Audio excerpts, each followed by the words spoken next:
Hello दोस्तों, स्वागत है आपका अपने चैनल जिसका नाम है टच द जीएस। दोस्तों, हमने भाग एक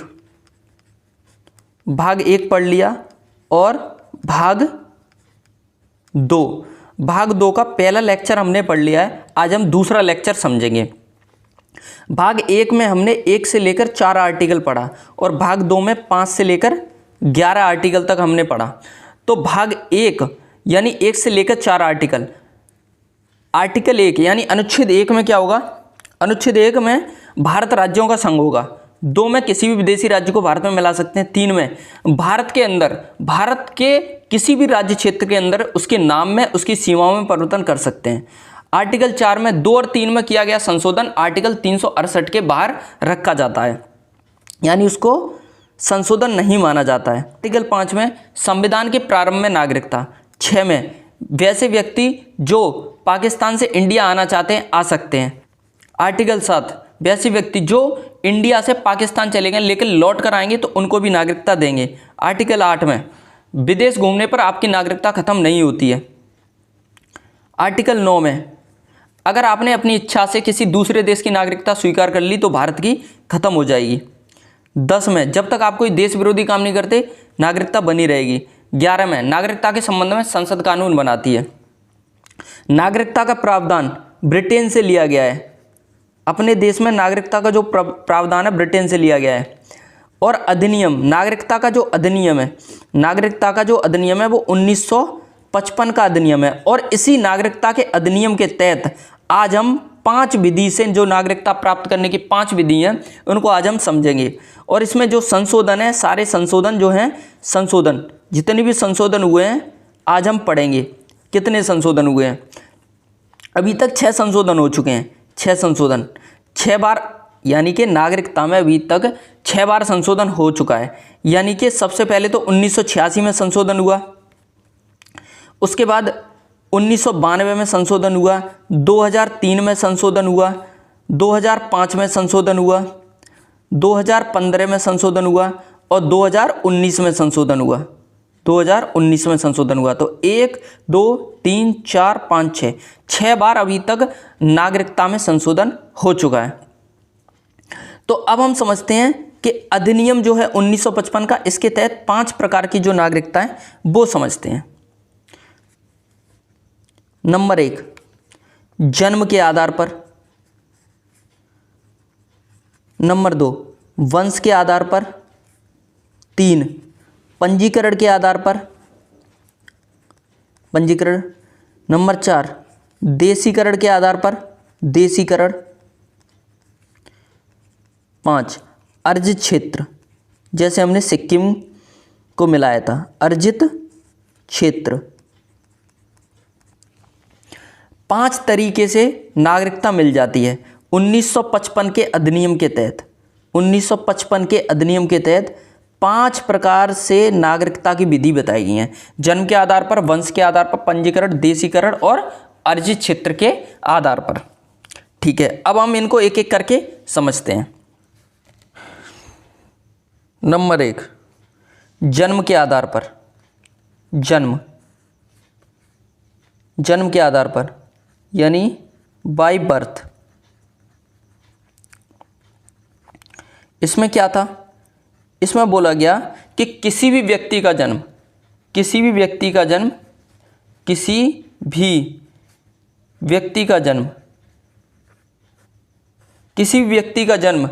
अगर भारत में होगा, यानी किसी का भी जन्म भारत में हो जाएगा ना, तो वो भारत का नागरिक कहलाएगा।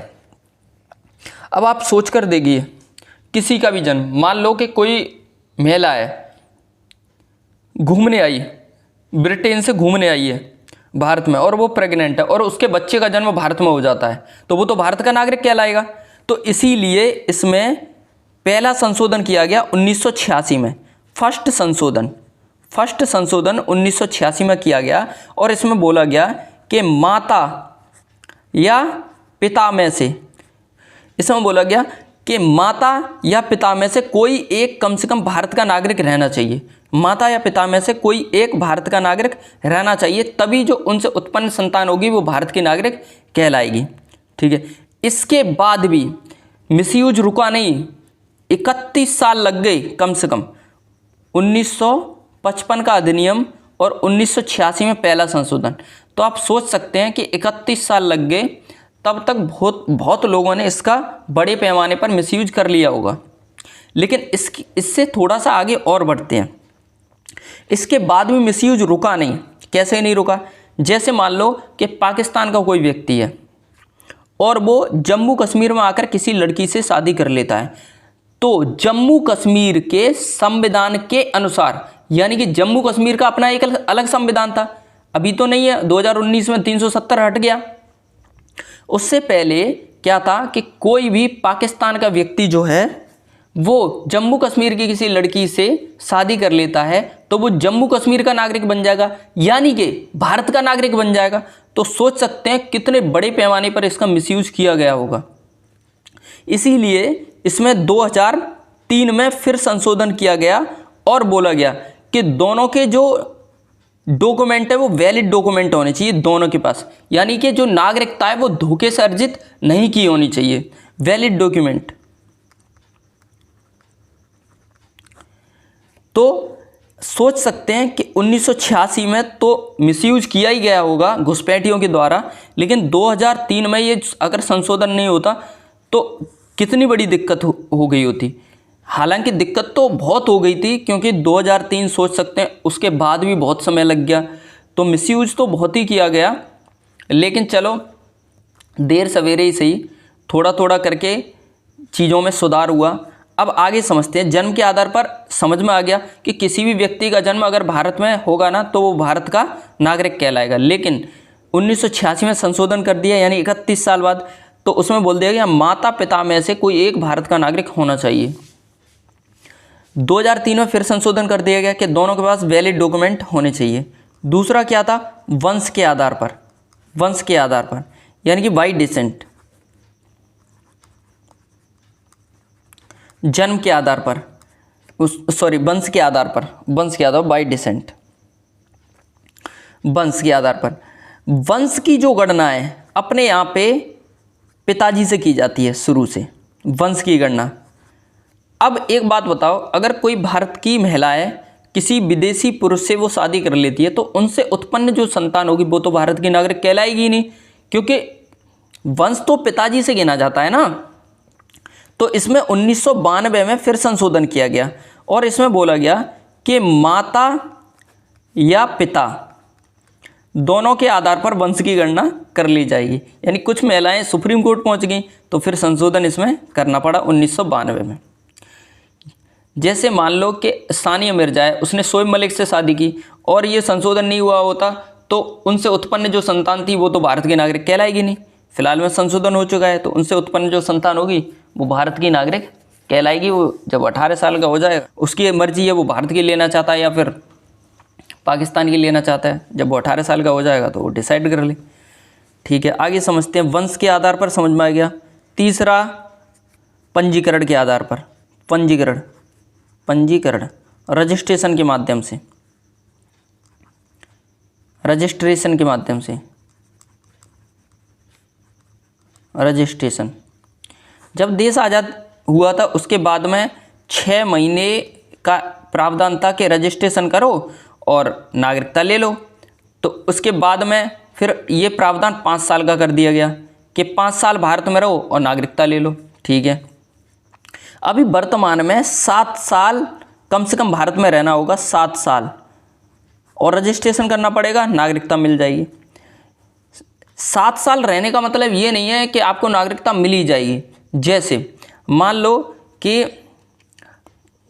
यूपीएससी का एग्ज़ाम क्रैक करने के लिए एक एलिजिबिलिटी होती है, यानी कम से कम आपको ग्रेजुएशन आप किए होने चाहिए, तभी आप उसके एग्ज़ाम में बैठ सकते हैं, यूपीएससी के एग्ज़ाम में आप बैठ सकते हैं। इसका मतलब ये नहीं है कि आपने ग्रेजुएशन कर ली तो आपको आईएएस बना ही दिया जाएगा, नहीं बनाया जाएगा। वो तो वहाँ तक पहुँचने के लिए एलिजिबिलिटी है। ठीक इसी तरीके से जो 7 साल है ये यहाँ तक पहुँचने के लिए एक तरीके से एलिजिबिलिटी है। वो नागरिकता देंगे या न देंगे ये भारत सरकार के ऊपर डिपेंड करता है, वो पूरी जांच पड़ताल करेंगे। 7 साल तो कोई भी रह सकता है आराम से। कोई आतंकवादी आया और 7 साल घूमा, ताजमहल देखा, लाल किला देखा, सब कुछ देखा आराम से, और फिर उसके बाद में 7 साल के बाद में नागरिकता मिल गई, फिर तो इधर से उधर बम फोड़ेगा वो आराम से। ये 7 साल सिर्फ एलिजिबिलिटी है, नागरिकता मिलेगी या न मिलेगी ये भारत सरकार के ऊपर डिपेंड करता है। इतना आपको समझ में आ गया पंजीकरण के माध्यम से। अभी प्रेजेंट में 7 साल का प्रावधान है, 7 साल आपको भारत में रहना पड़ेगा। इसी तरीके से मान लो कि कोई विदेशी महिला है, विदेशी महिला है, यानी कि भारत का पुरुष है और किसी विदेशी महिला से उसने शादी कर ली, तो विदेशी महिला को भी रजिस्ट्रेशन के माध्यम से नागरिकता मिलेगी। 7 साल रहना पड़ेगा और नागरिकता मिल जाएगी। आगे समझते हैं। जो राष्ट्रमंडल कंट्री हैं, राष्ट्रमंडल देश हैं, राष्ट्रमंडल देश के जो नागरिक हैं उनको भी नागरिकता पंजीकरण के माध्यम से मिलती है। राष्ट्रमंडल देश यानी कि कॉमनवेल्थ कंट्री। अब ये क्या होता है राष्ट्रमंडल? ये कभी ना कभी ये वैसे देश होते हैं जो कभी ना कभी ब्रिटेन के गुलाम रह चुके हैं। तो राष्ट्रमंडल देश जो कभी ना कभी ब्रिटेन के गुलाम रह चुके हैं उनको हम राष्ट्रमंडल देश के नाम से जानते हैं। ब्रिटेन के गुलाम, कभी ना कभी ब्रिटेन के गुलाम रह चुके हैं, उनको हम राष्ट्रमंडल कंट्री के नाम से जानते हैं। इतनी बात उम्मीद करता हूँ समझ में आ गई होगी यहाँ तक। आगे समझते हैं हम देशीकरण।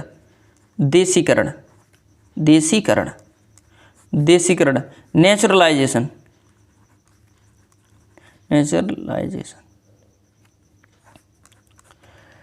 देशीकरण के माध्यम से कम आपको 10 साल भारत में रहना पड़ेगा। 10 साल कम से कम। भारत के संविधान में वर्णित 22 भाषाओं में से किसी एक भाषा का अच्छा ज्ञान होना चाहिए, अच्छी पकड़ होनी चाहिए। 22 भाषाएं कौन कौन सी हैं? कश्मीरी, सिंधी, पंजाबी, हिंदी, बंगाली, असमी, उड़िया, गुजराती, मराठी, कन्नड़, तमिल, तेलुगु, मलयालम, उर्दू, संस्कृत, नेपाली, मणिपुर, कोंकणी, बोडो, डोगरी, मैथिली, संताली। इन 22 भाषाओं में से कम एक भाषा पे अच्छी पकड़ होनी चाहिए। आप कला में किसी कला में निपुण होने चाहिए, वैज्ञानिक होने चाहिए, साइंटिस्ट वगैरह रहने चाहिए। तो आपको देशीकरण के माध्यम से नागरिकता दे दी जाएगी। कम से कम आपको 10 साल भारत में रहना पड़ेगा और 22 भाषाओं में से किसी एक भाषा का अच्छा ज्ञान होना चाहिए। आप किसी कला में निपुण होने चाहिए, साइंटिस्ट वगैरह रहने चाहिए। तो ये तो अच्छी बात है, साइंटिस्ट वगैरह रहें, कला में निपुण हो, ऐसे लोगों को नागरिकता देने में कोई दिक्कत नहीं होती, दे दो आराम से। तो देशीकरण के माध्यम से समझ में आ गया। जैसे अदनान सामी को नागरिकता मिली, अदनान सामी को नागरिकता मिली, इसी तरीके से मिली देशीकरण के माध्यम से। 10 साल वो भारत में रहे और हिंदी को अच्छे तरीके से जानते थे, कला यानी कि वो गायक हैं, सिंगर हैं अच्छे, तो उनको नागरिकता मिल गई। पांचवा है अर्जित क्षेत्र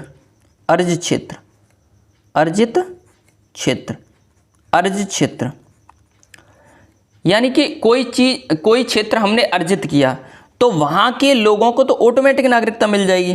तो अर्जित क्षेत्र जैसे हमने सिक्किम के लोगों को नागरिकता दी, सिक्किम को जब भारत में मिलाया गया तो वहाँ के लोग भी तो आएंगे, तो भैया उनको भी नागरिकता देंगे। तो अर्जित क्षेत्र के माध्यम से उनको नागरिकता मिल गई। नागरिकता में अभी तक 6 बार संशोधन हो चुका है, 6 बार नागरिकता में संशोधन हो चुका है। देखो 1986 में पहला संशोधन हुआ, उसके बाद 1992 में, फिर 2003 में संशोधन हुआ, 2005 में संशोधन हुआ, 2015 में संशोधन हुआ और इसके बाद 2019 में CAA आपने बहुत सुना होगा, सिटीजनशिप ऑफ अमेंडमेंट एक्ट, बहुत हंगामा हुआ था, इसके पीछे दंगा हो गया। अब कुछ चीज़ समझते हैं कि नागरिकता जाने की कौन कौन सी तरीक़ों से नागरिकता जा सकती है आपकी। तो नंबर 1, या तो आप अपनी मर्जी से त्याग कर दो तो नागरिकता चली जाएगी। नंबर 2, या तो आपको बर्खास्त कर दिया जाए, बर्खास्त। तीसरा, या आपको वंचित कर दिया जाए नागरिकता से, वंचित। तो त्याग का मतलब क्या है? आपने अपनी मर्जी से छोड़ दी हो, त्याग कर दिया हो, तो उसके तरीके से आपकी नागरिकता चली जाएगी। बर्खास्त का मतलब क्या है? जैसे मान लो कोई विदेशी मेहमान है, जैसे कहीं का राष्ट्रपति अपने यहाँ पे आता है वो भाषण देने, ठीक है, आपका दिमाग सटका हुआ है, आपने जाके उसको ईंट मार दी या पत्थर मार दिया, थूक दिया उसके ऊपर, तो आपको आपकी नागरिकता से बर्खास्त किया जा सकता है।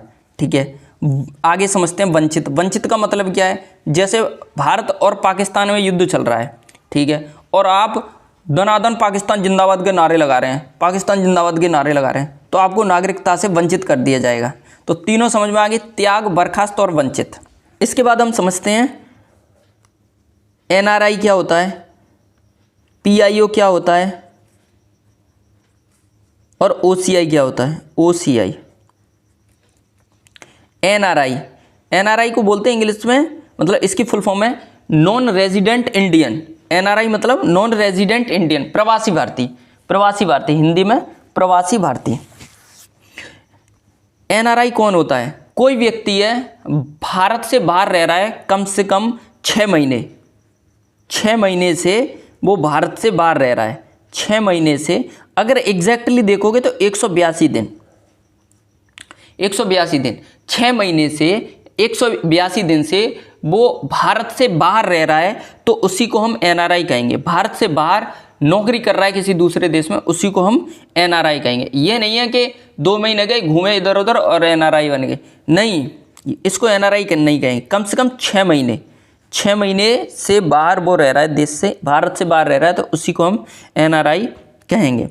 एनआरआई, प्रवासी भारतीय, आपने सुना होगा प्रवासी भारतीय दिवस 9 जनवरी को मनाया जाता है। प्रवासी भारतीय दिवस 9 जनवरी को क्यों मनाया जाता है? क्योंकि 9 जनवरी को महात्मा गांधी दक्षिण अफ्रीका से भारत वापस आए थे, उनको भारत का सबसे बड़ा प्रवासी माना जाता था। तो 9 जनवरी 1915 को वो भारत वापस आए थे, तो इसीलिए 9 जनवरी को प्रवासी भारतीय दिवस मनाया जाता है। प्रवासी भारतीय दिवस 9 जनवरी को मनाया जाता है, इसके पीछे एक रीज़न भी है, क्योंकि जो प्रवासी हैं यानी जो एनआरआई है, उनका हमारी जीडीपी में बहुत बड़ा योगदान होता है। योगदान कैसे? जैसे लगभग ये मान लो 1,80,00,000 से ज़्यादा लोग मतलब भारत से बाहर रह के नौकरी कर रहे हैं। ये डेटा चेंज भी हो सकता है इधर उधर, तो इसमें ज़्यादा वो करने की आवश्यकता नहीं है, चेक कर लेना एक बारी। तो इतने लोग नौकरी कर रहे हैं, नौकरी करने के बाद में वो पैसा कमाते हैं वहाँ पे, और सीधा का सीधा पैसा वो भारत में भेज देते हैं। तो सोच सकते हैं कि भारत की जीडीपी में उन लोगों का क्या योगदान है। तो इसीलिए इसको देखकर 9 जनवरी को प्रवासी भारतीय दिवस मनाया जाता है। एनआरआई आपको समझ में आ गया। पीआईओ समझते हैं। PIO, person of Indian origin. PIO, भारतीय मूल का व्यक्ति। जैसे कोई व्यक्ति है स्वयं, वो भारतीय मूल का व्यक्ति हो सकता है। दूसरा, उसके माता पिता में से कोई एक भारत का कभी ना कभी नागरिक रहा है, कोई या माता रही हैं या पिताजी रहे हैं या दादा दादी में से या नाना नानी में से कोई भारत का नागरिक रहा है, तो उसको हम क्या कहेंगे? पीआईओ कहेंगे, पर्सन ऑफ इंडियन ओरिजिन, भारतीय मूल का व्यक्ति कहेंगे। अब ये जो भारतीय मूल का व्यक्ति है, इसको क्या होता है कि इसमें एक कार्ड दिया जाता है। इस कार्ड के तहत 15 वर्षों के लिए वो व्यक्ति भारत में आके रह सकता है, भारत में घूम सकता, भारत में रह सकता है, खरीदारी करे, कुछ भी करे, घूमे आराम से, बिना वीजा के वो 15 वर्षों तक भारत में आके रह सकता है। तो पीआईओ आपको समझ में आ गया। ये पीआईओ कार्ड 2002 में जारी किया गया। कब जारी किया गया? पीआईओ कार्ड 2002 में जारी किया गया।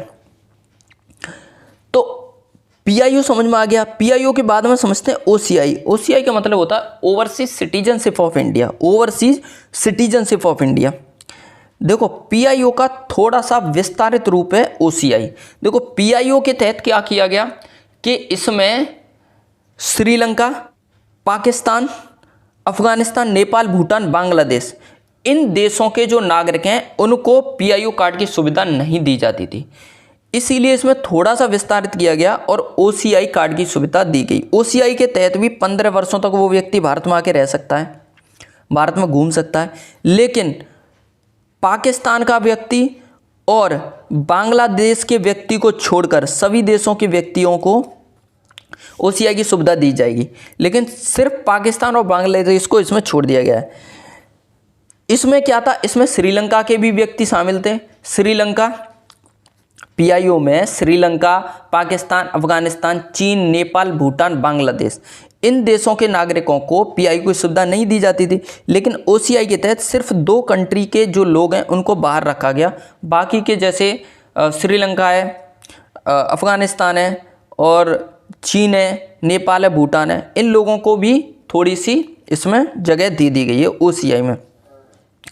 तो ओसीआई जो कार्ड है ये भी सेम टू सेम 15 वर्षों तक किया जाता है, 15 वर्षों के लिए। लक्ष्मीमल जो सिंधवी समिति है, लक्ष्मीमल सिंधवी समिति है, उसकी सिफारिश के आधार पर ओसीआई लाया गया। इतनी बात आपको समझ में आ गई होगी। तो एनआरआई आपने समझ लिया, पीआईओ समझ लिया और ओसीआई समझ लिया। इसके बाद में हम समझेंगे भाग 3 में क्या है, मूल अधिकार है। मूल अधिकार के बारे में समझेंगे और अच्छे से जानेंगे। अभी तक जितना भी मैंने पढ़ा है उम्मीद करता हूँ आपके समझ में आ गया होगा अच्छे तरीके से। मिलते हैं नेक्स्ट वीडियो में, तब तक के लिए जय हिंद।